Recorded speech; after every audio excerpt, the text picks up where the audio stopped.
What we were hoping to do with this series is get the expertise and interests of a fellow member of our staff. So Michelle is our guest curator for the series, and I'm just going to read her bio. You have it, but I'll read it. Michelle Williams-Gamaker is a London-based moving image and performance artist. Recent works focus on the development of fictional activism, the restoration of marginalized brown characters as central figures who return in her works as vocal brown protagonists, challenging the fictional injustices to which they have been historically consigned. Williams-Gamaker's love of the cinema and its many complexities of representation fuels her desire to restage sets and reconstruct screen identities. Her work recently featured in the 62nd BFI Film Festival as part of the experimental program, and her work is currently on show at Living Beyond Limits, MIMA, Middlesbrough, the Arts Council Women Power Protest, Birmingham Art Museums and Gallery, and Essex Road 5 Tintype. This is in London. Michelle's a lecturer on the BA Fine Art and chair of the trustees at Pavilion in Leeds. Thank you. Today's session is on, the roundtable number 1 is on collectives and precarity.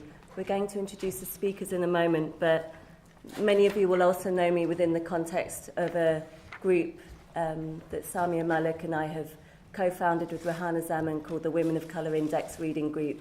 So over the past 2 years and in my other lives as an artist, I've worked collectively as a means of survival, and I suppose today's session is very much to talk about the precarious conditions of our work as artists, but also why we might come together to work and why working together may be fruitful and also complex. So I will start by introducing our first speaker.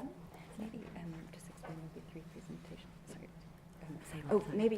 Sorry to interrupt, but just so you know, we'll have the first 3 presentations, 10 minutes each from our invited guests for the roundtable, and then we'll move back into our circles for the roundtable. And then open it up to you so that the questions we're hoping that are generated from the first roundtable will move forward to the second speaker, which will be Morgan Quaintance, and then we're hoping that those conversations and questions will move forward to the third roundtable and on to Sonia Dyer, who's our 4th speaker. So it's this ever-growing conversational space. Okay. So our first speaker today is Susan Kelly, who is a writer, artist, organizer and educator who researches the relationships between art and micropolitics. She has worked in performance, video installation, site-based practice, but more recently has been focused on writing and co-producing research processes using various forms of participatory militant investigation. She works individually and in a context of collectives situated between the fields of art, education and political organising and activism, including Micropolitics Research Group, Precarious Workers Brigade and previously Carrot Workers Collective and 16 Beaver, New York. Her approach is informed by autonomous Marxism, schizoanalysis, institutional analysis, materialist feminism and radical pedagogy. So I suppose first of all just to say that really sorry nobody else from Precarious Workers Brigade could be here today. We can talk about the difficulties of collective organising around such mundane issues later if we want to. And thank you, Kristen and Michelle. So when Kristen and Michelle asked me to speak at this, I had a really interesting sort of memory lane. And I think I've been working in various collectives, kind of variously baked and half-baked collectives, I would say, for about 20 years. So I was involved with Renee Gabri and a bunch of Whitney Independent Study Programme graduates setting up 16 Beaver Collective in the late 90s in New York. In the early noughties, I was part of a group called the Radical Diplomacy, the Committee for Radical Diplomacy, and then another group called Revolution Machine, and we did kind of collective construction projects as part of the European and World Social Forums in the context of the kind of counter-globalization movement, border camps and counter-summits. But I guess for the last 10 or 12 years in London, the groups that I've been working with the most have been the Micropolitics Research Group and Precarious Workers Brigade, which was called Carrot Workers Collective prior to that. So the Micropolitics Research Group was a group and is a group of artists, academics and activists and combinations thereof who wanted to look and study kind of processes of subjectivation. So how do we become ourselves?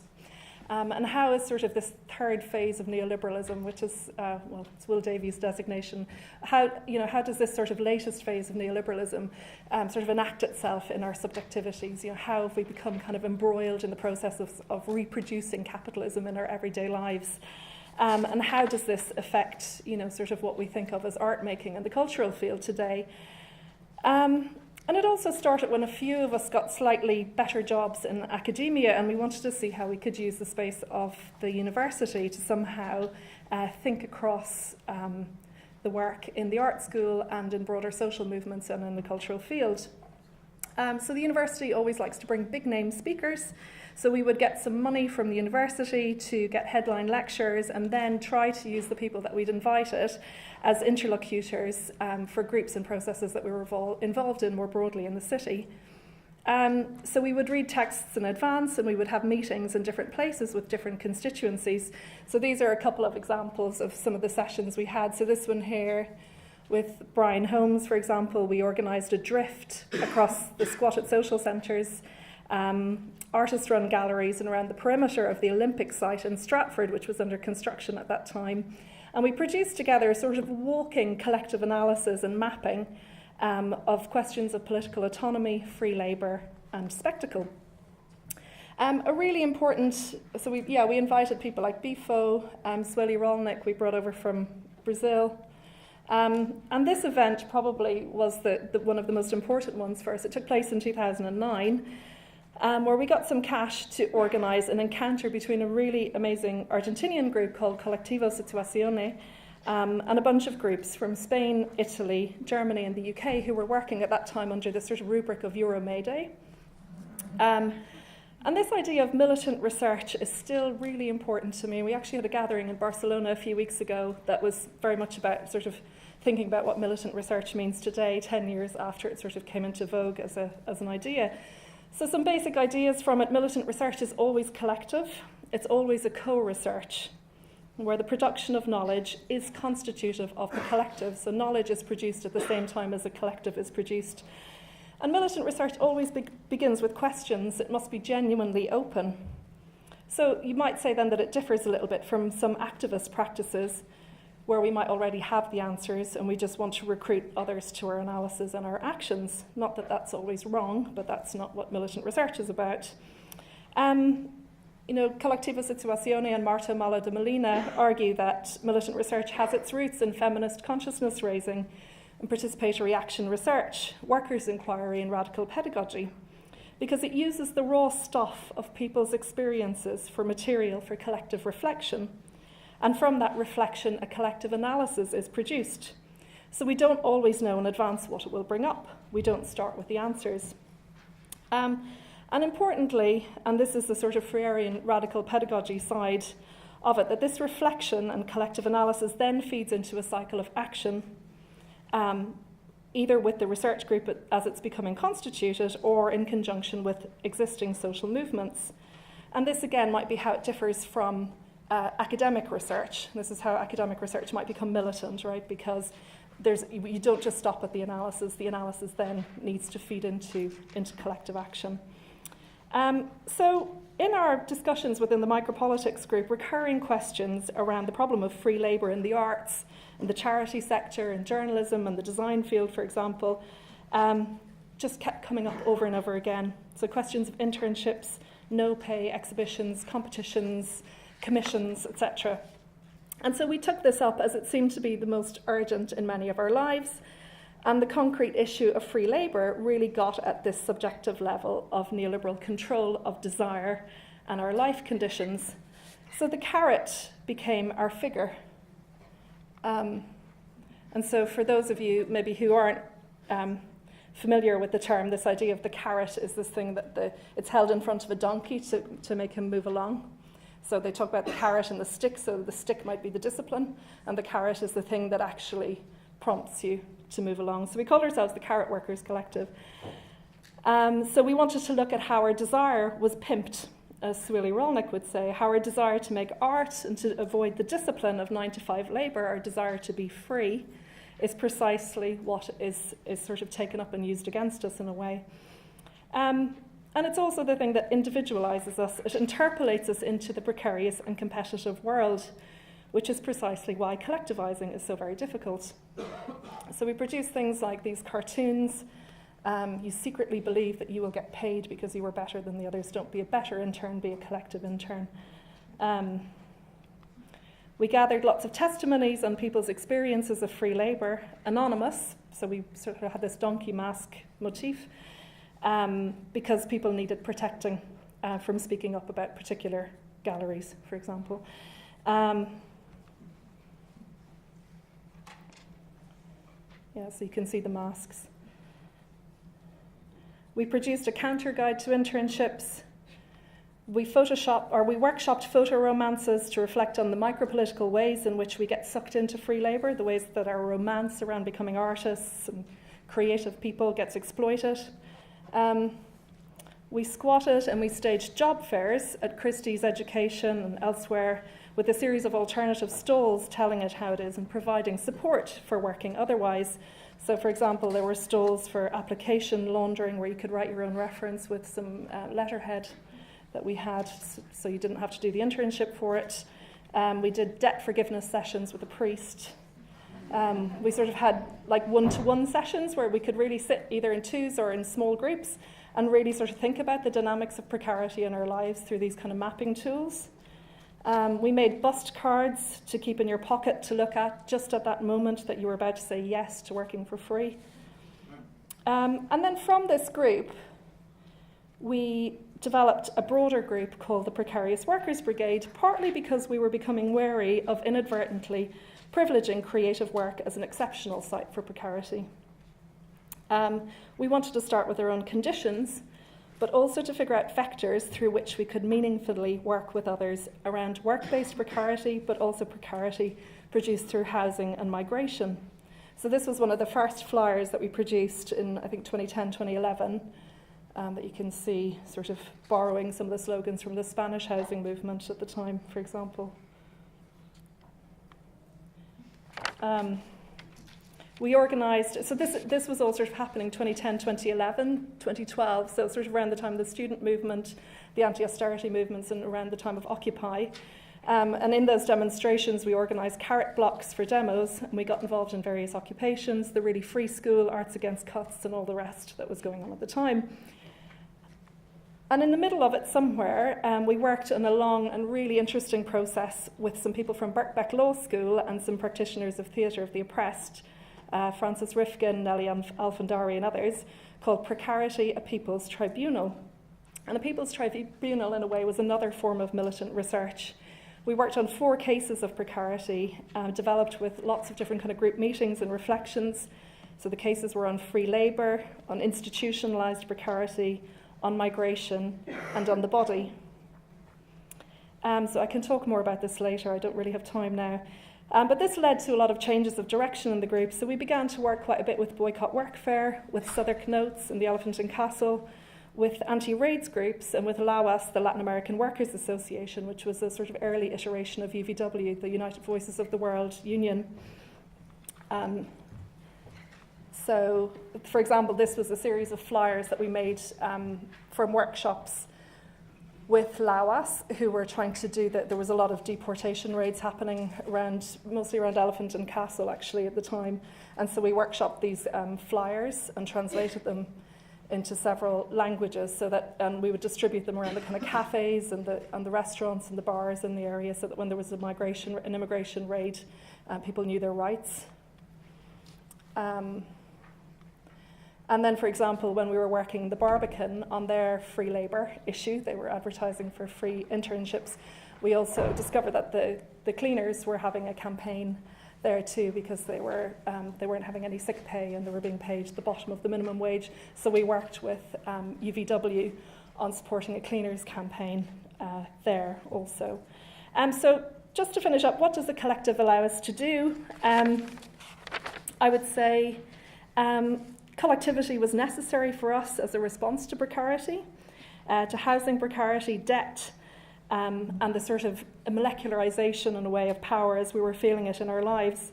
Collectivity was a support structure, a terrain on which we could move from individuated responses to systemic analysis and action. And it was a terrain on which our subjectivities might unfold otherwise.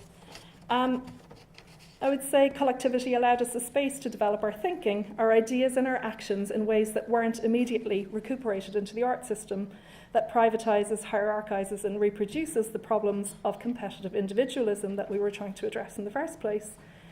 So we could use the collectivity to challenge the terms of our engagement with the system we work in. We developed a code of ethics around this, which I can talk about later if people are interested in. Working collectively also gave us the skills, the experience, and the forms to work with others who don't share our experiences and backgrounds. It allowed us to move away from making work about or on behalf of others, and allowed us to think and practice alliance, solidarity, and conjunction in different ways. So working collectively and with other groups and with social movements shifted our sense of who our practices are accountable to. So we become accountable to each other, to the communities with whom we work, and not only to the institutions that host us.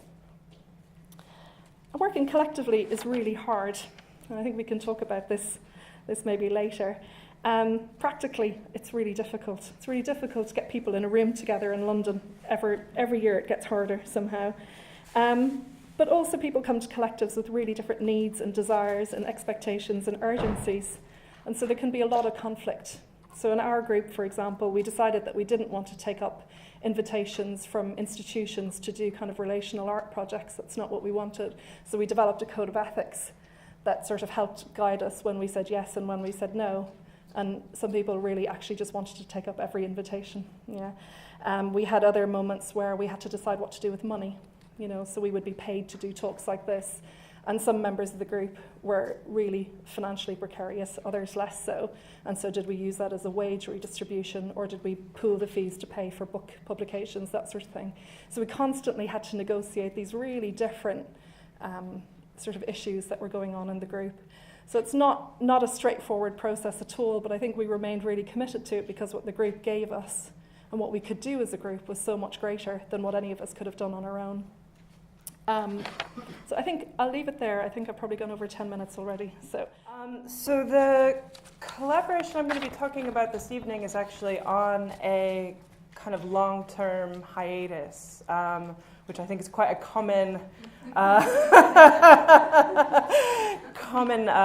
experience within collective work. And maybe that's something we can kind of talk about. I was thinking as you were speaking about that.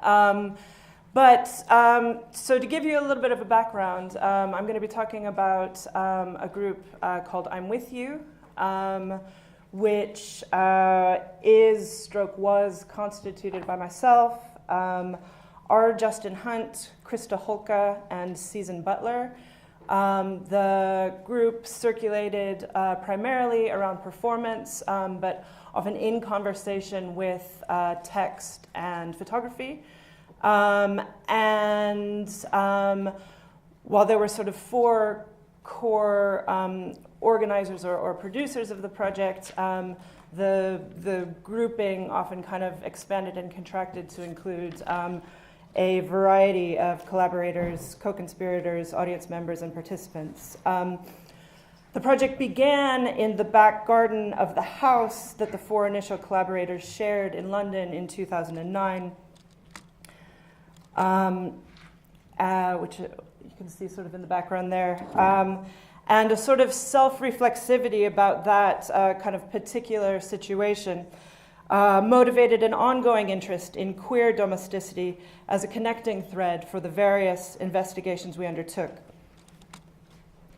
And as a group, we tried to pay particular attention to the dynamic of flexibility, collectivity, and alternative understandings of the domestic, which were so attractive to us, paired with the provisional, temporary, and precarious conditions that those kind of previous characteristics often imply.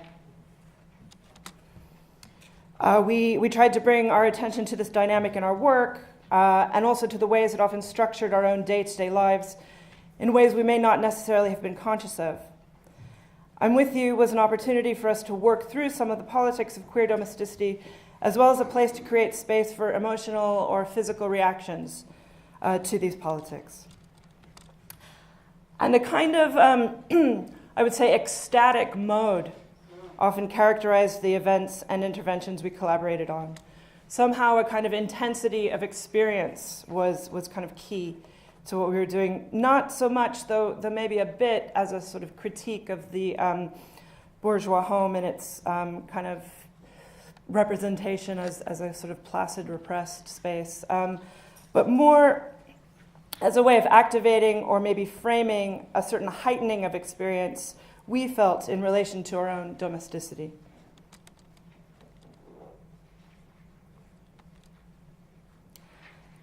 And our domestic spaces were and continue to be mutable.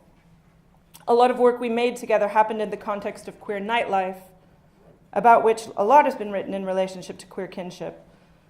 Both a nourishing and a contested space, certainly not utopian, and often problematic in terms of dominant and dominating gender, sexual, class, and racial politics. Still, we were interested in the club as a space of intensity.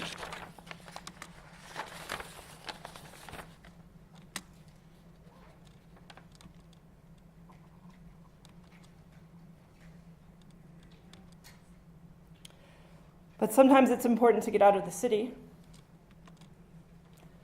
This house in Scarborough should have gone over the cliff 18 months before we arrived for a short self-designed residency. Officers from the National Trust came by every week to measure erosion and adjust the plastic tape barrier that warned where the danger began.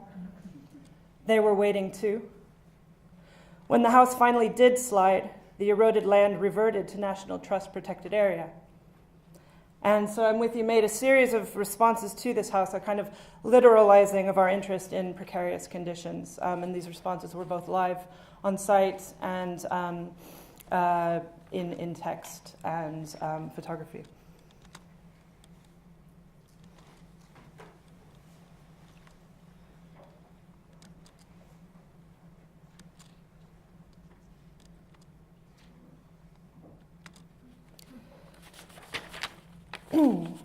In 2012, the landlord of the house that we shared sold the property, and we all moved out, a common story.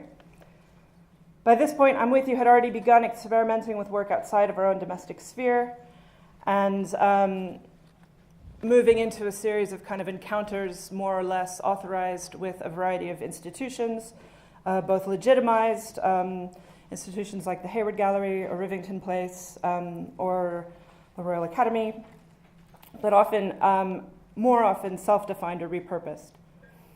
As we navigated the particular intensity of the institutions, of their public or semi-public or pseudo-public natures, we often thought about occupation, which implies both the seizure of space and of time. These images are from a series of performances we organized at the Bank of Ideas, the former HSBC building, which was taken over during Occupy London. And more broadly, I think one of the kind of underlying dynamics of our work had to do with the idea of demands, what we want in relationship to how we live. Clarity in the form of a workshop, 1 + 1 often equals the last 3 people I fell in love with. Hope in the shape of someone else's labor. An answer that holds you. Total, unmediated, everything, everywhere, and a little room where you can sit on a stool and watch it all through a window.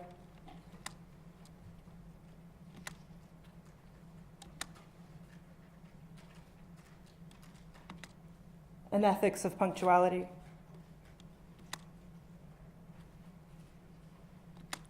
A stage manager, someone keeping track of the cues.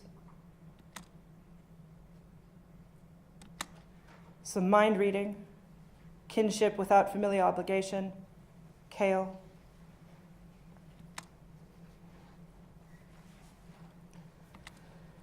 Our most extensive and long-term project picked up on this idea of desire in relation to queer domestic practice, specifically in relation to eating and dining. Running between 2013 and 2016, Gorge was a performance and a meal and a conversation. It brought bodies around a dinner table for a messy, charged encounter with other eating bodies. It was Gorge, like Gorge yourself silly, until the gorge rises, and like, that's Gorge, babes.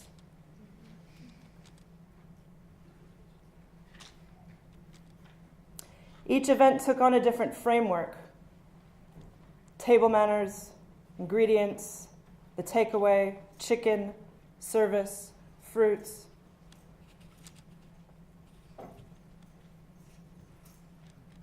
In developing Gorge, we thought of the futurist cookbook and the inedible and the tasteless.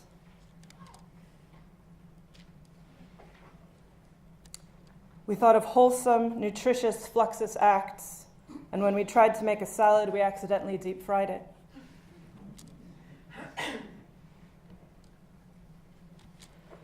We thought about second-wave feminism and dining with Judy Chicago. We thought about sell-by dates and use-by dates, and we shook off the idea that we were just a little bit past it.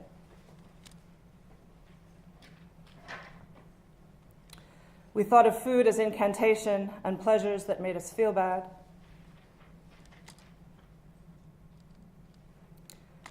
We thought of Mervyn Peak and Gorman Gast and hot, sweaty, murderous kitchens. We thought about an edible Gothic, an idea that both arrested us and got the juices flowing. And so after 10 years of working and living and knowing together, we didn't solve any of the problems of queer domesticity. And while we wanted to avoid nostalgia and acknowledge our own privileges and luxuries, we also wanted to remain alert to the way that things are getting tougher out there. In 2017, the last event that we organized before this hiatus involved an event at the Barbican Conservatory, a kind of particular and odd sort of space. And we spent an afternoon thinking about the future at a time when forecasting and opinion polls were feeling increasingly occult and cataclysmic. We were interested in wasting time, reaching for an ever-receding horizon, gesturing queerly to the not yet here and the needed right now. And after that, we took a pause. And I want to say something, I think, or maybe talk about the way that working collectively can often involve a sort of spontaneous energy, and what happens when that kind of spontaneity disperses is often a kind of turn either to institutionalization or towards institutions. And I think for us as a group, that dynamic was not something that we've been able to resolve. And I think part of why we've kind of stopped working for a little while is because we haven't taken a position, I think, in relationship to institutions. And I think that that's, I mean, individually, I think the members have, but I think as a kind of project, that relationship is tricky, and I think might be something worth talking about. So, thank you. Hi. This is the collective work I do with Michelle Williams-Gamica and Johanna Zaman. We started it off. So just an update and a background as well about the collective work. Okay, Wiki Reading Group. Wiki stands for Women of Colour Index. Reading Group is currently organised and facilitated by co-founders Michelle Williams-Gamica and Samia Malik, working alongside a Reading Group advisory group chaired by Adelaide Bannerman. Wiki is a collection of slides and papers collated by artist Rita Keegan, indexing women of colour artists during 1980s and 1990s. Reading group sessions aim to improve the visibility of women of colour artists while using material in the archive to generate discussions, thoughts around practices of anti-racism, anti-colonisation, social and political justice. All people of all backgrounds, genders and sexualities, religions and race are welcome.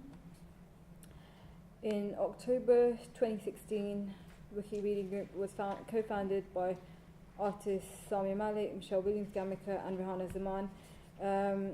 I worked with the Index for a year between 2015 and 2016, just doing some independent curatorial and artist work around the Index, and that's when I realised there was urgent kind of addressing to do around the censorship, the institutional censorship of black and brown female artists.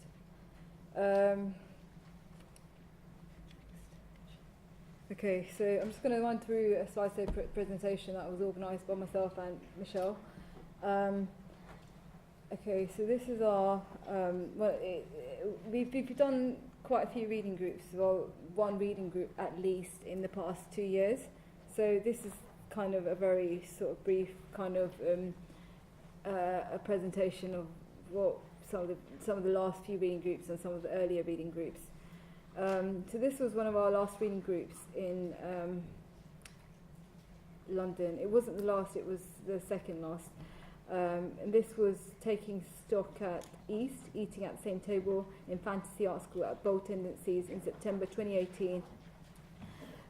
Wiki Reading Group sharing a selection of materials from their personal archives and experiences. This session mapped the individual journeys of members of the group in creating and engaging with politicised and anti-racist artworks as a prompt for wider discussion with those present. Okay, so this is taken from one of our earlier reading groups in 2017, and it's an example of the content we look at. And this image is of Sonia Boyce's file, from an archival image of Sonia Boyce's file in Wiki from press release from Rochdale Art Gallery in 1987. Okay, so this is Sharon Curtis, and she is also another artist from the Index, unfortunately with not as much information as somebody, or as known as somebody as Sonia Boyce. This image is called Where Does the Black British Belong? It's from 1989. This is this image is from September 2017, looking at Twilight City by Black Audio Film Collective, Wiki Reading Group at South London Gallery. So it's an example of one of our sessions, what it looks like. Okay, so this is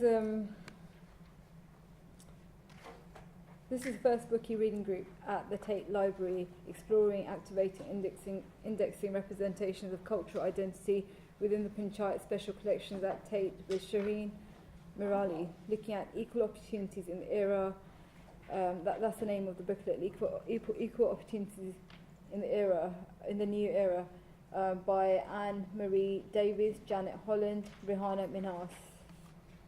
And it's published in March 1990. We always look at a quote from the text, from the publication that we find in the archive. One of the quotes that we looked at from this publication, I'm just going to read it out. It says, Margaret Thatcher was quoted in Panorama programme, The Class Revolution, as saying, "We want our children to learn to add, subtract, and not to learn anti-racist maths, whatever that may be."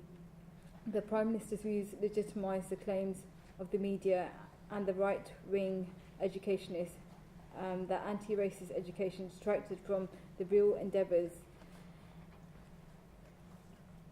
Okay, so, and then I'm just going to continue to explain a bit more about the Panchayat archive. The Panchayat collection consists of documentation and references of library materials relating to the cultural activities and activism predominantly in Britain, mainland Europe, North America and Southeast Asia between 1980s and 2003. The Panchayat archives collecting strategies focused on growing interactions within a globalizing art world of Black and Asian artists, as well as documenting their commitment to the intersections between race, class, gender, police, sexualities, and disabilities. Currently, the keeper of the archives are Dr. Janice Cheddi and Shireen Mirali. The archive was originally collated by 5 South Asian artists, men and women. This archive was originally archived at University of Westminster between 2002 to 2015.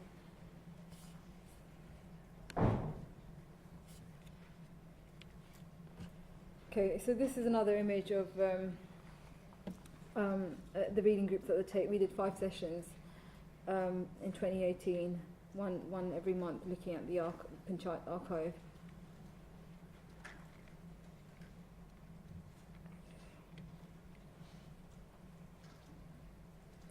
Okay, so this is our first reading group ever at Goldsmiths University at the Women's Art Library in October 2016, looking at Testimony, a seminal exhibition from 1986 featuring 3 Black women photographers, Brenda Agard, Ingrid Pollard and Maud Salter. Again, I want to read the quote that we looked at when we did this reading group. So this publication is from an exhibition called Testimony by 3 Black women photographers, camera work, London. It was shown in London E2 in February 1986. February 1986. The quote that we looked at was, photography has been used against us for decades by anthropologists in pornography and fashion, in police files and in art books, to negate us, degrade us and erode our memories. Now is the time to use it. Photography can bring about change. Quote is by Labaina Hamid. Okay, Ingrid Pollard and Brenda Agard and Maud Salter are 3 Black women photographers determined to redress the balance, to document the reality of what it means to be a racial minority in the motherland, whether it's the ordinary everyday face of life, our cultural pioneers of our position in the international political arena. They record it eloquently and with beautiful sensitivity. And this is from, and this is also from Women Artist Journal issue number 16. And this image is of our one of our last reading groups in November 2018, and one of our first international reading groups in Helsinki in Finland at the Museum of Impossible Forms. And we were looking at Vision and Voice from December 1985, talking about black art. As far as us, myself and Michelle and Johanna go as a collective, we found ourselves at Goldsmiths University. Well, we didn't find each other here. We kind of started working together because we were all connected to Goldsmiths somehow. I was working in the women's. I was kind of just doing research at the library, and Michelle and Johanna were working here. So we were all South Asian, black, brown women. So we decided to, we thought it'd be good to start the reading group. So there wasn't any sort of plan of how the reading group was going to grow at the time, or how we were going to work as a collective. And again, there's with the good comes the bad, I think, and it's a real challenge working as a collective. We focus more on the kind of the reading groups as we've done them, rather than, I think we're still working out ways of how to work as a collective with this type of work. Thank you to Susan, Johanna and Samia for your introductions to the way that you're working collectively. And what seems to be a common thread is that it's not easy to work collectively. And I think we all speak from the experience that we present as members of collectives, but that doesn't mean, and we're learning from experience here, that we can always say that we are a unit, or that we are in unity, or that we're working in the same direction. And I think we can only learn that through living the structural difficulties of collective work. So we wanted to, a shared text, or a set text is the one by Judith Butler. What's the title? It's Notes Toward a Theory of Assembly. So I think one chapter is in the seminar group, but the whole book is there to read. Yeah, so the chapter that I think that we put for the seminar group is Chapter 4, Bodily Vulnerability, Correlational Politics. And I suppose there's something quite vulnerable about submitting yourself to the dynamics of group working. So we're just going to start with a quote and maybe open it up to the group, and then we can return to each of your individual presentations. So Butler writes, "Precarity designates that politically induced condition in which certain populations suffer from failing social and economic networks of support more than others, and become differentially exposed to injury, violence and death." So obviously that's quite extreme, but the conditions of working where, Johanna, you mentioned what happens when the spontaneity perhaps is no longer there, or the precarity of the people that you're trying to talk to who actually really live the conditions of their labour in a very precarious way, or indeed, Samia, the women in the index who are essentially very, very close to being erased from history. How do we start to talk about the material that you're working with that is actually about potentially being erased or being wiped out or on a cliffhanger, as it were? So I don't know who would like to maybe begin. Just to do a little gloss on the, I mean, I suppose within the context we work in, it's interesting, people aren't really using the word precarity to organise around anymore, precisely because it became really problematically evening out of that differential that she talks about. So during the kind of Euro May Day, everyone was precarious, and it was San Precario. There was a saint even in Italy that they made, and there was Serpicanaro was an anagram of that, and that became another collective. And so there was a sort of a sense in which precarity as a sort of a unifying term in a way between all of these effects of neoliberalism ended up actually being a bit erasing.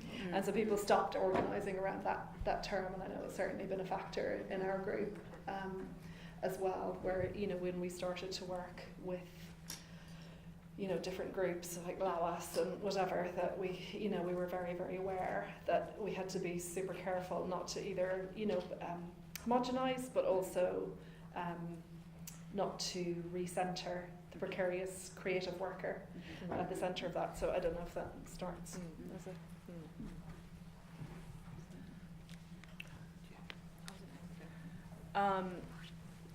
I think that's really really important, and I think within that Butler quotation, I think that she's taking that definition from Ruth Gilmore's definition of racism, which is the group differentiated exposure to violence and death, which is I think crucially important not to sort of universalize a kind of precarious condition, which in some ways Judith Butler does. She sort of suggests that we're all kind of fundamentally defined by our exposure to vulnerability, kind of insofar as we're collective subjects, but that vulnerability is distributed precisely unevenly. And I think, just to sort of emphasize that. Samia, could I ask you a question in relation to the Wiki, because I think that maybe we should give a little more context about the 120 women, because this is perhaps an example of where indeed I don't think you should start to use the term too loosely because it's very relative to the conditions of each person. But Samia, if you wouldn't mind just saying a bit more about Wiki. So Wiki is the index is of contains 120 artists, but I don't like to divide it into groups. I don't think Michelle likes to do it either, but I think the three groups is the artists that are alive, the artists that are dead, and then the artists that are functioning as artists and practicing artwork. The reason why I've had to think about the division of these three groups because because we work with the archive so closely, but also when I started working with the archive, I used to go onto Google and I used to search all of them on Wikipedia, but none of them came apart from the really obvious ones like Sonia Boyce.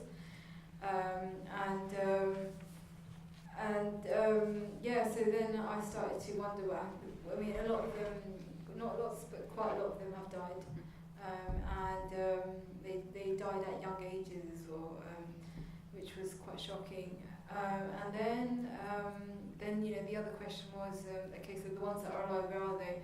And then some of them are still making artwork. You can find some websites, you can find some information about them. And then the other question is people like Sharon Curtis. Where is she? Such strong artwork, such bold statements. What happened? Those questions don't leave me really. But and then working with the archive, we've been trying to get in touch and work with the artists as well now. So that's become a really important part of the work, how to access the artists. And then with some of the other projects that we've got coming up this year, we've had quite serious conversations that to make the archives particularly visible in really well institutional places. It's really important to contact the artists, and then how to access that. So this is like a really long conversation actually. So thanks for asking, Michelle. I don't know if you want to add to that. Yeah, I think that essentially when the Women of Colour Index Reading Group is really dealing with the histories of women of colour, what has become very clear is just how the conditions of essentially a quite racist art world will deprive the majority with information around these artists. So the systematic non-inclusion of those artists is what the reading group has been fighting for, and maybe that leads on to this idea of pedagogy, because I think we're all talking about different ways we can inform, spread knowledge, or share experience that doesn't have to be academic, but also has to be about informing a wider public about histories.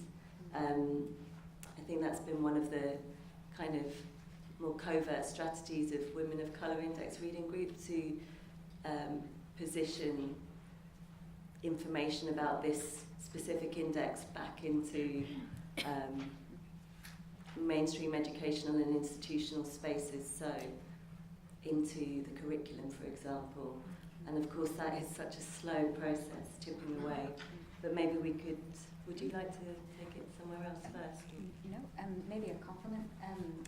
The pedagogy, and speaking from the research perspective, maybe also something around the research. Because one of the things that was striking me is that, Susan, you were talking about militant research, which I thought was great, and that idea that coming from the personal and then moving to analysis and action, if I get that right. Johanna, I know you do bad research, and you and your group advocate for bad research, and then the reading group with its archival research. So maybe it's a kind of double-pronged question about how these groups or collectives work with pedagogy and with research, and how that drives it. Start on this word. Okay. So, our sort of work is built on research, so it's kind of totally the foundations of what we do, and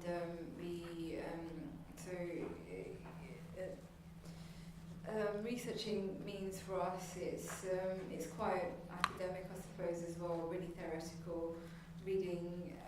So, for example, if you're looking at Sonia Boyce, then she's I don't like to use the word easy, but she's a lot more visible. Not as visible as I think she deserves to be, but it's easier to find information. But sometimes it's a case of digging out and just doing lots of searches. The Women's Art Library is good, and Alfie Greenan is really like she knows a lot about these artists. So it's been really helpful and good to work with her, because she's helped for us guys to access a lot of the information. But I suppose I come from a kind of my whole sort of personal practice is particularly around design, is really embedded in research. So it's something that I just do as well, without understanding how seedy it can be. But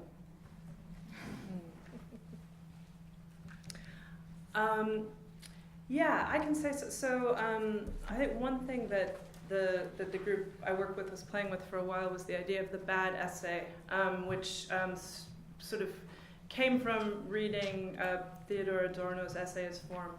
And there's a line where he says something like, the bad essay chats about people instead of opening up the matter at hand. And we were kind of interested in the idea both about chatting and about thinking about people. And I think that we're interested in things like gossip and secrets, and that there's a sort of an interest in people like Gavin Butt or Jose Munoz working on sort of queer research as something that draws from archives that have gaps, or that were kind of based on things like open secrets or rumors.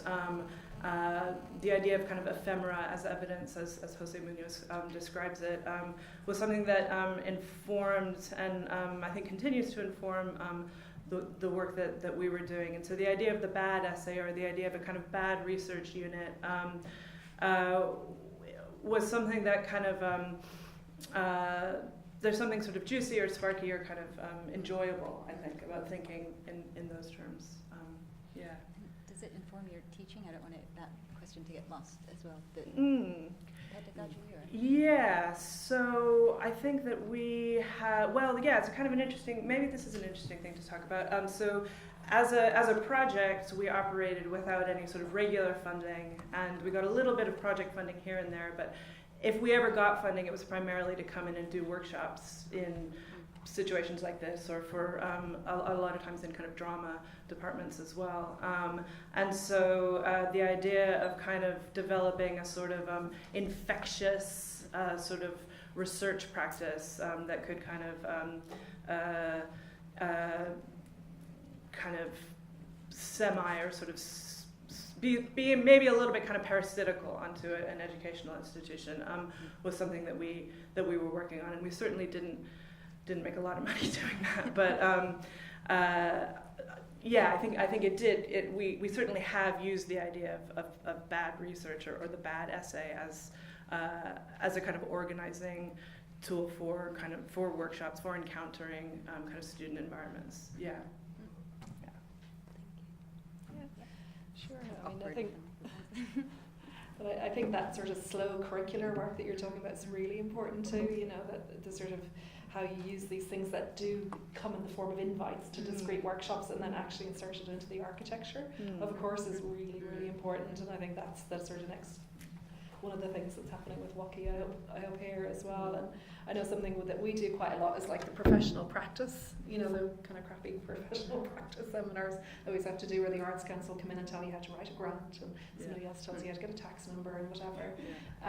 And so we often do those sorts of workshops where it's sort of know your rights and how it's actually illegal to be asked to do an internship in a private organisation, and you can sue them for back pay, etc., and how you can unionise, and that sort of stuff. So we've very actively, and then of course lots of people join the group from that context. But I think it's also, the sort of broader context, I guess, in the last, sort of, I suppose almost 10 years now, where, it's kind of insidious process of the marketisation of the university has been this increasing kind of privatisation of knowledge, so that we only learn so we can get the 2-1, so we can get the transcript, so we can get the credits, so we can get the CV, so we can get the job, so we can get, and everything framed around this idea of human capital, you know, that we only learn so that we can marketise ourselves further, and it's just really eroded what learning can be.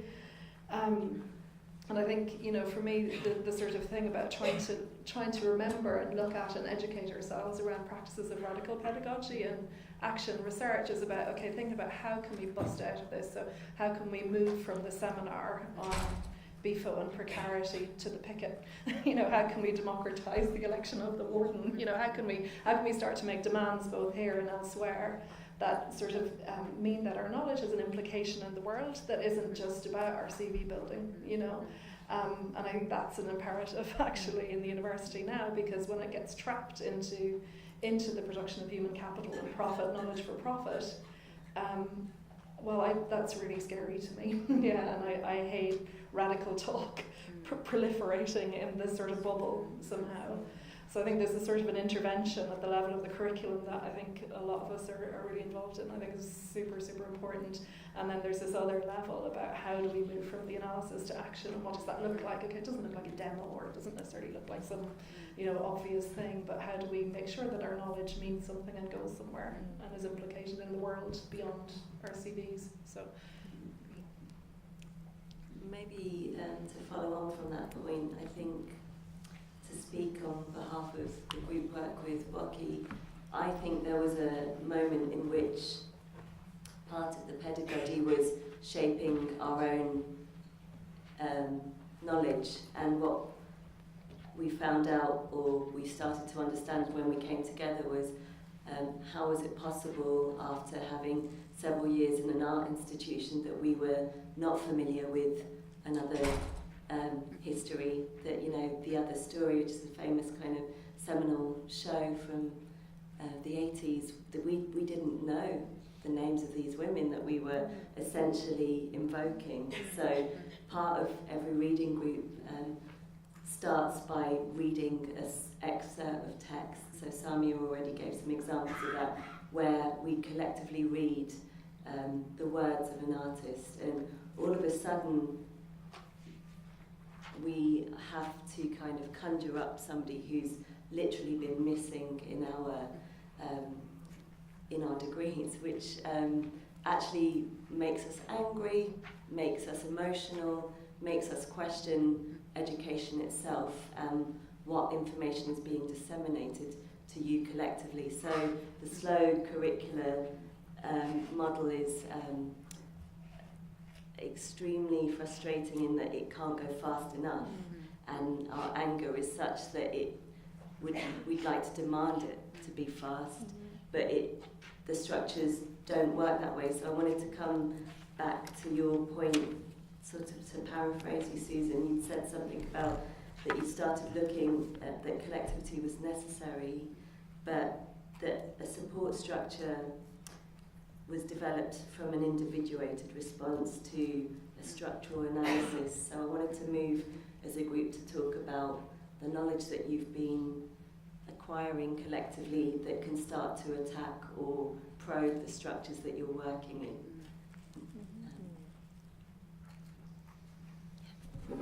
Okay, so by continuing the conversation, but also responding to this question as well, what Michelle has just placed here about structures. Yeah, I mean, of course, the concerning part is, especially as a brown Muslim woman myself, an artist, you know, I mean, I've discovered the archive. I was 35. I've been to art schools since the age of 18. I'd never, you know, I thought I went to some good art schools as well. I paid a lot of money, and you know, it felt like a con. You know, and you kind of thought, right, okay, because there were many times actually I'd been to or tried to, even at quite a young age in my foundation course, try to talk about something from my background, and you know, everyone was totally lost. So all of a sudden, you've just got to completely put it under the carpet and think about something else straight away. And then at Goldsmiths, when I do my MFA here, I won't say the names of the teachers, but you know, there were some examples in tutorials where I was trying to make an artwork about I'm much older here now than I'm in my early 30s, so I'm like, okay, I'm just taking a standpoint. I want to talk about these topics. But, again, I get these irrelevant references, so I'm like, okay, I'm wasting money again. So, then this is when the index became really important, because it was like, well, look, I've been to these institutions, but I know I'm not the only one. I've got lots of friends who are from Black and Asian backgrounds, and we all have these issues, men as well, not just women. And then working with Index became really important. It still is, with all the precarious conditions of working as a collective. The bottom line is that this index actually presented a mirror of myself, actually. Although I was a young kid when this index was being collated, but as a grown up, I started to see myself here, and that was the scariest part. It was a bit like, oh right, this is what might happen to me even. So then it became a real alarm call, and it still feels like that way with all the kind of really sort of it's not easy working as a collective, and we can all return back and go back to our own personal practices. They're not like the least privileged people either. We've got opportunities coming either ways, but this is why the collective work, despite all its complications and problems, becomes crucial. But then the structures, I can't commend Michelle enough. It's not been easy working, but bringing this here to the table right now is just quite incredible, actually. Because it's not been as smooth as it might just seem on a PowerPoint presentation for us guys working in the background. In a racist institution, it's a neoliberal institution. It survives with racism. It's an imperial institution as well. So to believe that you guys this institution truly wants this kind of education, no, that's not true. So we can talk about it right now, because I know trying to sort of unpack the structure in the background, and as Michelle has said, it's too slow. And why should it be so slow? Because we've got the information here right now. Why the hell all these complications? Sorry, I could, it does hurt some nerves, but I'll pass it down. Yeah, totally great. Thank you. I think we've finally woken up, and it's really good that we get into this, because this is why we organise this. So thank you. Yeah, totally. Maybe there's something to say about the complication of working collectively, and the labour that goes into organising, and just the value of learning those lessons, because while it might be complicated to work collectively, I think in some ways it's impossible to work individually, and there's a kind of necessity and imperative, and I'm obviously speaking from a very different place, but I just I think that there's something kind of really important about kind of recognizing that the work is that it is work, but that it has to be done, I suppose. Yeah, I think there was an event that we were at together where I remember Naomi Solomon said in the University of Brighton they were given 500 quid to decolonise the curriculum, which in a way sort of was the epitome of, and there are sort of movements here around the kind of decolonising or liberate the curriculum as called now, which is really important, but as you say, it's slow as hell. And if you think about the other comparison that was made then when the sort of Cold Stream report happened and art schools were reconfigured in the late 1960s and early 70s, there were something like 140 meetings, to somehow get a lot of people together in a room and think the whole thing from the bottom up again, rather than fly in the workshop or fly in the, do you know what I mean, the sort of compensatory one-off thing that happens. And I think that the challenge of the Liberate the Curriculum agenda is that it's actually a root and branch rethink. It's not, do you know what would an anti-imperial institution look like? How was the Goldsmiths company founded? Who's on Definite Town Hall? How do we actually think the place of this location and kind of history of imperialism as well as the curriculum itself, and and how do we do that work together in a sort of democratic education? And for my tuppence worth, I would love to see all of those agendas around kind of staff development and the kind of PT dip that you're on, Sophie, or all of these sorts of teaching structures repurposed to a really broad sort of self-re-education and a democratic reopening of what the curriculum would be, you know, and I think nothing else will do in a way, but that does take time and it does take resource, you know what I mean, and that takes a commitment, which I also feel extremely pessimistic about, I have to say. I think there are just two more areas I'd like to cover before we open it up to the group. I'll try to condense it. Coming back to the Butler text, at the end of chapter 4, she quotes Black American feminist Bernice Johnson Reagan, and I'm just going to take 2 moments from the quote. She says, Johnson Reagan says, "I feel as if I'm going to keel over at any minute and keel over at any minute and die.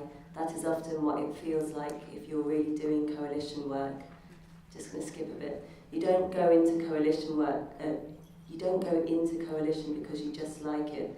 The only reason you would consider trying to team up with somebody who could possibly kill you is because that's the only way you can figure out how to stay alive.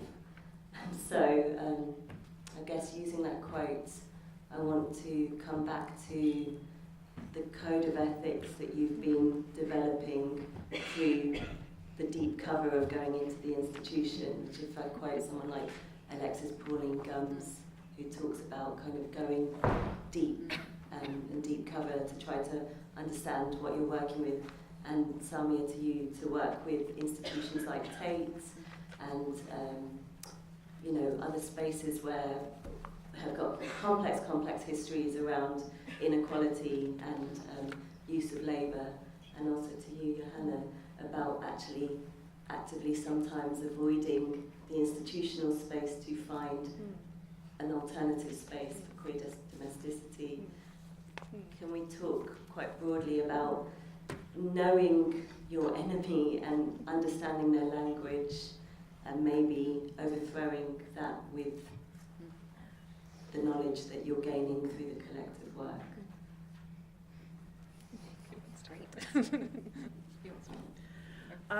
Sure, yeah, I can say something maybe about maybe something about the domestic space as both a subject and a site, which was for the group I'm talking about, the sort of impetus and kind of structure for the work for a really long time, and I think why it was sort of interesting and also maybe ultimately kind of unsustainable is because it's this space where you're meant to go to kind of refresh and reproduce your body, I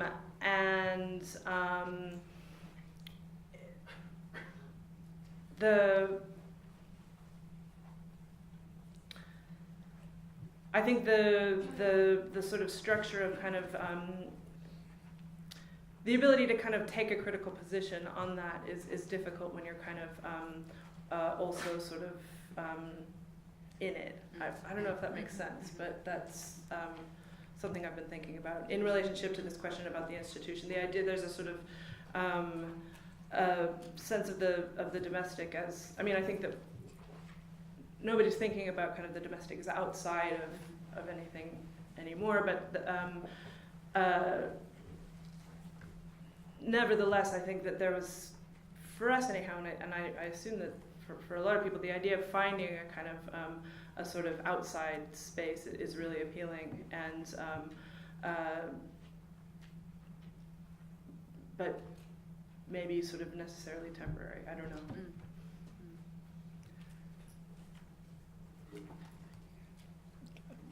Well, yeah, I mean, I suppose for us it became really important to sort of outline what we wanted when we were in institutions as well, because we're not purists. It's not an inside-outside situation necessarily, because we work in one, etc., which isn't a horrible relativism either, I hope. So the condition we had was that we would only accept an invitation if there was an active campaign or organising effort going on in the institution to work against free labour. And we wanted to be able to work with those people. So we didn't want to come and consciousness raise about an issue, but the problem is that everybody's already conscious, they're just inactive. That was clause 4. and everything. And that was really important for us because we could go and talk about it till the cows came home, and we were invited to be part of Seasons of Dissent and blah, blah, blah, blah. And yeah, there was a conference of the immaterial labour at the Tate that we sort of were invited to, and we did an intervention from the audience instead, and we were told to shut up, etc. So, you know, and we would just start by saying, how much is everybody getting paid here? How many interns are there? You know, the second you bring up money or class or material conditions, it's kind of rude or uncouth. It's a bit of a cultural thing, but yeah, we were sort of deemed impolite quite a lot, so that sort of became our way, is like, how could we be impolite and how could we make sure that we actually put the conditions on the table every time, so that we didn't just perform it as a kind of bit of content, you know. And so when we were invited to do something and we were sort of able to work with, so the ICA, we worked with a whole bunch of people who'd been fired just before the tribunal. There was a big meltdown at the ICA at the time, and we got loads of testimonies from people who'd just left or been fired from the institution, and it was extremely difficult and extremely hard. And other people read those testimonies as part of it, and it became part of a sort of an organising effort in that context at the time. And so, you know, that's the sort of code of ethics is about that. It's about how do you make the work that you do in the institutional meaningful, and not just a sort of a display of empty content somehow. Well, not empty, but content that gets emptied out because nobody knows what to do with it, and therefore it sort of recreates the situation of powerlessness in a way.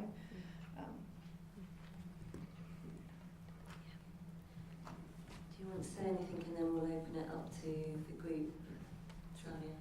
Yeah, I think with the index work, it's an interesting question because I come from a quite I had the chance, or I made some decisions at some point at quite an early stage as well to work independently. So I was just working independently as a designer mainly. So coming to the institution, I did literally come in not as like a plant, but, you know, almost like, you know, when David Mab interviewed me, he knew I was very anti-institutional, quite transparent about it as well. So he was like, why do you want to come in? And I told him, look, I want to know what is this thing, you know, especially with the sort of snobbery of the fine art world, what is it, you know? So I told him quite blatantly, and he decided to give me a place here. But I do feel like a bit of a plant, because, you know, I don't feel like I say things that please anybody, like the white people, the black and brown people, particularly in the fine art world. So I feel like, you know, but that's the way it is with me. But then, you know, working with these structures like the Tate and, you know, all these institutional structures, I mean, like, we're quite blatant with what we're trying to do here. You know, we're not trying to sort of join them. It's a bit like the erasure of black and brown women. Like, you know, we can go back into slave trade right now. We can go back into the labour of the clothes or each one of you are wearing.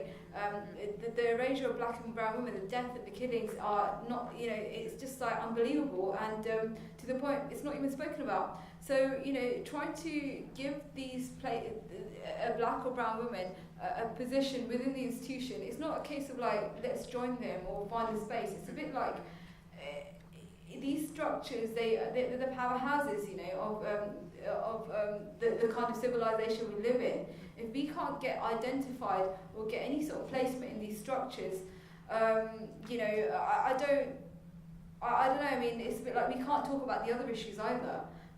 It's not like, I mean, I'm a token in an institution like this.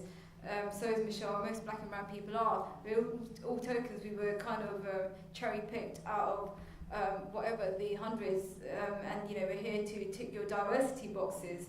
And I'm not saying, oh, what a privilege is that. It's more like, you know, we can, you know, life might be different if I wasn't here. You know, it is uncomfortable. These positions are not of comfort. It's not like, yeah, cool, I'm here now. Maybe for some, yes, but for me, no. I'll be honest with you, it's not. I'd rather be doing something else. But this is important work, because unfortunately, this is a powerhouse of imperialism, and if you don't confront you know, because if I keep on going outside Downing Street every day, really, there's not much going on there for me apart from the police, you know. But so, you know, this is when you've got to take other positions.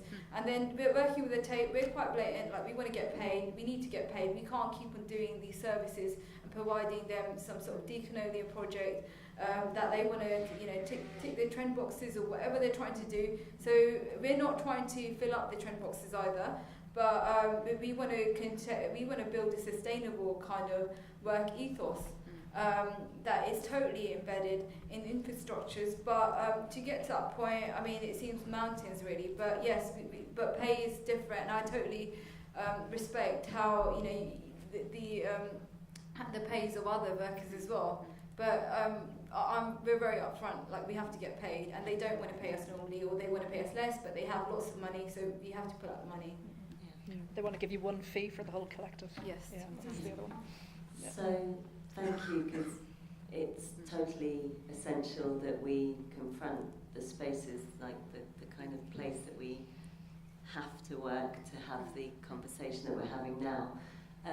We thought now would be the moment to open it up to you, and if there are questions for our panellists, please begin.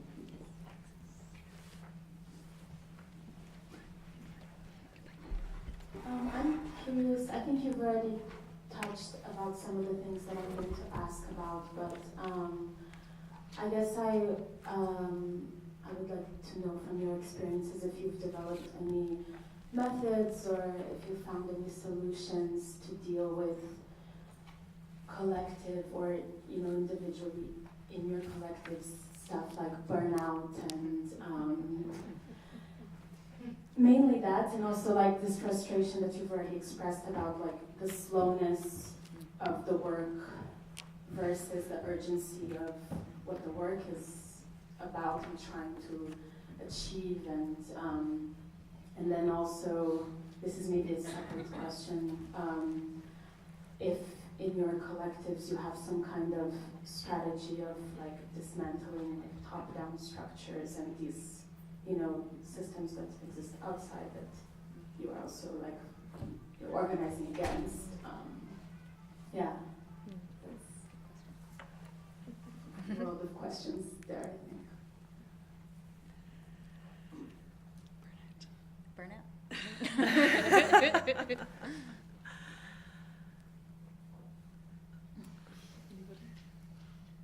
Well, it's interesting because the discussions began with everyone kind of referring to the pause or the cessation. So it's a really excellent thing to kind of address. Is like what conditions prompt that? Does it help to have the collective or not? Well, you talked about the energy of the collective, didn't you? And I think there's something about. There's just something about moments in your life when you have time to do this stuff, and so there's life phases. For us with PWB, I actually think the main issue is that we're all gone too old. Truth be told. Yeah. But there's kids and there's all sorts of shit you can't do, evening stuff. But I think it is interesting what you said about energy. I don't know if you feel the same thing, but like when there's energy, you find the time. When there's urgency, you find the time. So I never think like that there's this pie of energy and I'm going to give 60% to work and 40% to my home life and because actually, as people say, it's taking the energy away from like the Labour Party is taking all the activist energy away from the social movements. When there's energy, there's enough to go around now. And so I think there's something when something feels really urgent and when stuff's happening, just it proliferates somehow, And in terms of burnout, I think it's just the more people there are, the more you can divide the tasks. At our biggest, I think we were 35 in the group, and that was amazing because you could really. Everything could be slotted out. But we also had a bit of a thing where we had people that had been in the group for a long time would always pair with somebody who'd just joined, so we kind of had a skill share, mentorship thing going on as well, which was really important. Too much time. I think there's also something about the different structures or types of groups that are working together. And so the group I've been talking about is a very small group that had a kind of that was living together, and so we had a kind of rhythm and didn't have a sort of didn't see itself as kind of modeling anything either. So there wasn't a kind of there wasn't a sort of method of working that was reproducible in other sites, and part of that I think was this kind of investigation of the kind of the family, I suppose, which obviously is externally structured in all kinds of ways, and so then when that particular kind of configuration shifted, that kind of way of working, I think, also shifted. And I think that that's also quite common, I think, within kind of collaborative structures. But I think that there's questions about kind of methodology when it comes to, is this something that is intended to kind of reproduce itself beyond any kind of individual person being part of it, or is this thing the sort of combined energies of these particular people? And I think that that's something to think about. So the reading group work, it's I mean, it's very organised, as in like it's not like direct action work, which is more kind of it's more spontaneous sometimes, or you've got to go to demonstration because something's happened and the demonstration all of a sudden urgently organised. With the reading group work, we because of all the academic kind of aims and missions of it, it's and also it's so kind of it's kind of we're working with institutions. It's just structured, but also I mean I've been part of a lot of activism on frontline activism groups, part of the left, for various kind of number of years, and I suppose I had to, one of the reasons actually I started working with the Index, and it became a big project because I wanted to leave frontline activism because of its precarious nature, unpredictable nature, and it's a quick burnout because you're going to one demonstration, there's another thing, and there's another thing, and your friends get arrested, you can get arrested, and when your friends getting arrested, you're dealing with court cases in the background, and all of that can just suck you up to the maximum. So and then there's other kind of things that come on. You'll get beaten up as well.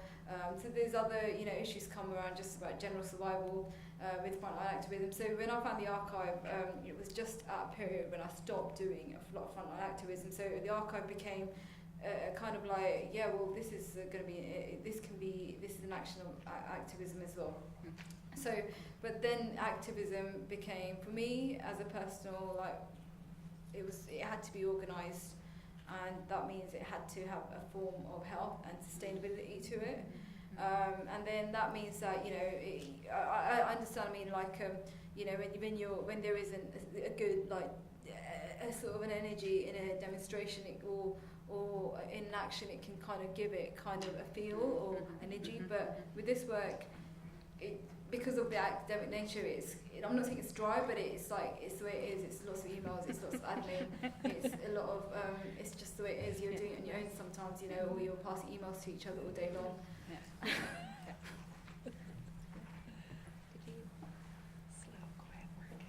Are there any more questions?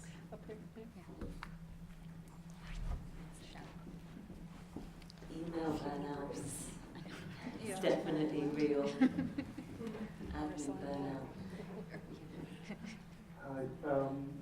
I was thinking a lot. I just returned to the UK after 8 years away, and there's been a complete sort of eradication of queer squatting spaces, and the rising rents are creating a kind of a very difficult possibility for anyone to collectively meet outside of your living room, if you're lucky enough to have one. So with that, I see the sort of rise of this kind of virtual collectivity, and I'm seeing that a little bit sort of almost like a sort of an illusion of a collectivity. It's quite disembodied. So my question is, what strategies are you kind of considering towards an offline collectivity to kind of sort of break away from that illusion, that some of the online collectivities create, that are very disembodied and are non-disruptive at all. And I'm seeing that in relation to kind of queer spaces and how we're kind of suffering from the lack of bodies, and physical contact and all of those things. Yeah, definitely. I mean, that's absolutely been my experience of London. I've lived here for 11 years, and it's very palpable. The city is a different city, and I don't not to be kind of nihilistic or but I don't think that I personally have a kind of response to that. I also think that maybe I'm kind of a little bit aged out of a lot of the online collectivities that you're talking about, and I'm sure that there are all kinds of things that are happening that I don't know about. So I kind of don't want to I don't want to set myself up as an authority on. But I do kind of want to acknowledge what you're saying is really real, and I really do feel the need for bodies in spaces with other bodies, bouncing off of each other in particular ways. Yeah. That's the energy. Yeah, I mean, we have a thing where we don't make decisions unless we're in a meeting. We don't make decisions online, for example, because we've figured that often ended in a row. So we go offline to not avoid conflict, but to have better conflict somehow. And then I suppose the other thing I'd say about that, it's I don't know why this always comes back to me, but I think there's something really, really important about a weekly meeting or a bi-weekly meeting, something about the regularity or the first Monday of every month. It sounds, I don't know, I was forced Catholic upbringing or something, but there's something about, the consistency of that thing, I think is really important, and the commitment to showing up. And we have these rituals in the university, but when you leave the university, you don't really have them so much. And so I think, half the energy is often spent trying to make the meeting date. And you just think, well, just have it on the first bloody Monday of every month. I mean, at 16 Beaver, we had it on a Monday. It was just like this one. And if you would just go, if your leg was fallen off, maybe you wouldn't go. But we all committed to showing up, even if you were half asleep, you were wrecked, you weren't in the mood, whatever. We made a commitment to each other to show up, whatever state we were in, and we always had food. That was the bottom line. And and that sort of stuff, I mean, it sounds so boring and mundane, but that actual commitment to presence with each other. And we banned the last minute text saying, oh, Susan, I'm not going to make it after all. And we said, no. And also we had a thing that you don't chat outside the room about the thing that should be in the room.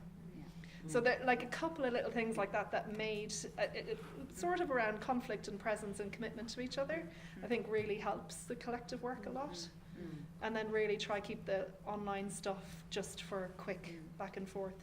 But it's different, I think, across different. Oh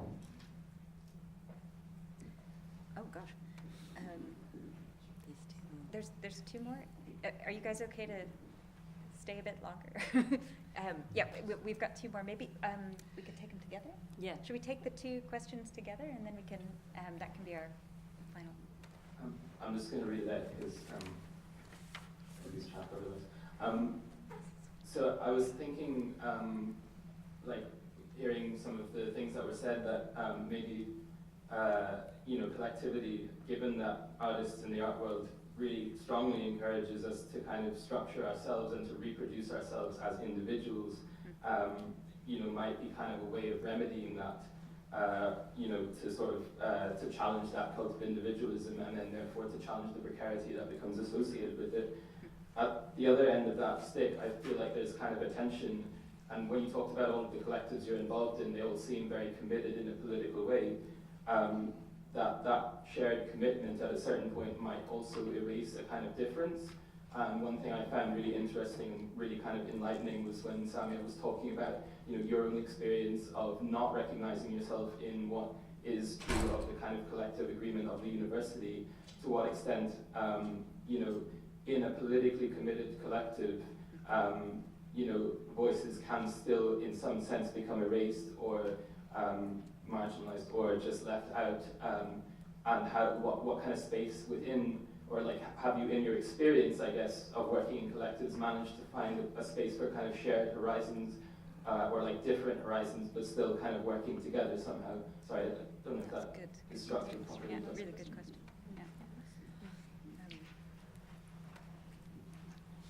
We're going to have to work together.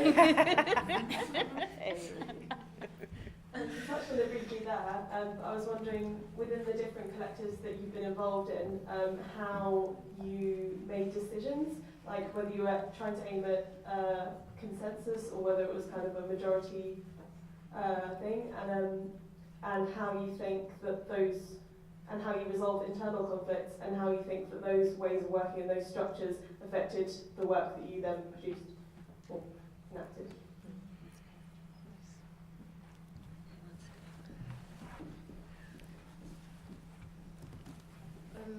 Just to respond back to this point here about collectives and I think that's a work in progress. And again, it's like, it depends, because if somebody feels erased to a point where they are not, their own personal demands are not being met in a group, because again, this is again with what people's inner intentions are, because we can all sit around and agree to a few points, but then everyone has their own internal intentions and aims, that they would, that means, that they decide to leave, or, I don't know, it does create complications, because sometimes people don't leave that easily. But I mean, again, it's a case of like, collective work, I suppose it's a case of like winding down, like, your own kind of ego, do you know?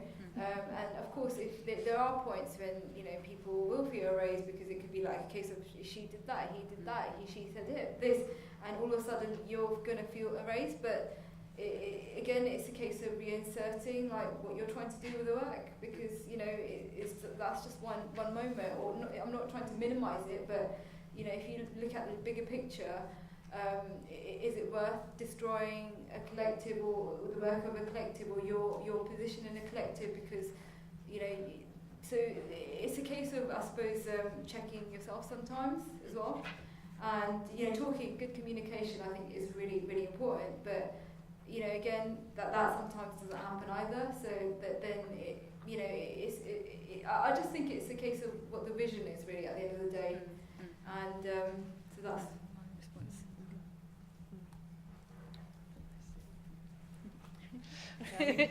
People leave. They do. They leave the group. No, I mean, it happens. You can never totally iron it out, I think. I mean, we use consensus decision-making processes, so you can do, what Samia described really well, you can stand aside sometimes. You don't have to block just because it's not what you want to do. You can block if you decide that it's absolutely against the entire ethos of the group and you want to stop it. But actually, if you're not into it, but it's not the end of the world if it goes ahead, you can just stand aside. So we sort of would do quite a bit of self-training in those methods to begin with, and I think that really helps. But you're right, we do all more or less have the same horizon, but it's, and I would say in my group, the groups that I've been involved in, the fault lines tend to be around liberal versus militant. That tends to be where it goes. Nice approach or shut down. And sometimes they can coexist as well. So, okay, I'm for this, but actually I don't feel comfortable with putting my body there, so I'm going to stand aside. And whether that erases difference, I'm not sure. I mean, for us, the collective is often quite small, that's involved in a particular action or group, and then how we try to think about modes of solidarity with other groups. So we can't all do it within the group. The collective doesn't have to be the model of the new society, but it needs to figure out ways that it can work with other groups and not take on some sort of NAF representational role or some kind of directing role. So you can work with a group of cleaners as precarious artists, it doesn't have to be hierarchical, but or erasing, but it isn't straightforward either. Well, I think again, the question of scale is really big. So again, for us, when you're talking about 4 people, it's a really different proposition to when you're talking about 35 people, and decisions can be kind of based on like desire, and that's different when it's a big group of people, and you have to go home in an hour or this kind of thing. I mean, maybe just to wrap up, because we realise we're over time. Sometimes the intentions of a working group or a collective can be extremely ambitious, like bigger than is humanly possible. So like how we were talking about the anger we might have and the urgency we might feel. But I suppose one thing is it's whilst that can be extremely large and maybe so large that it can't be contained by the workers within that collective, I suppose it's an ongoing learning curve around listening to the individual, but still following the kind of bigger urgency and commitment to the group desire, because that's sort of, it sounds almost fascist to say the group is bigger and more necessary than the individual, but essentially in a collective action, the individual components aren't the point, even though we're vital elements within that chain. The kind of collective goal is more important, actually. So the only thing we have to kind of be mindful of is caring about the individual who may suffer within those conditions, because it's true, you might not wish to place your body in that context if it stretches your knowledge of what you can give. So, but maybe we'll leave it for today, and next week we'll be with Morgan Quaintance, who will be, who many of you may have heard from last year. He'll be picking this up, and we'll be passing on some of these questions to him so that he can carry on. And just to mention, in the seminars, if you guys have any questions, or if you want to formulate questions to bring to the table, please do, and we can just collect them, or you can speak them from the floor. That would be great. Sophie's planning a heretical collective, which may happen over the 4 weeks, so I would encourage you to activate to see what happens. Thank you.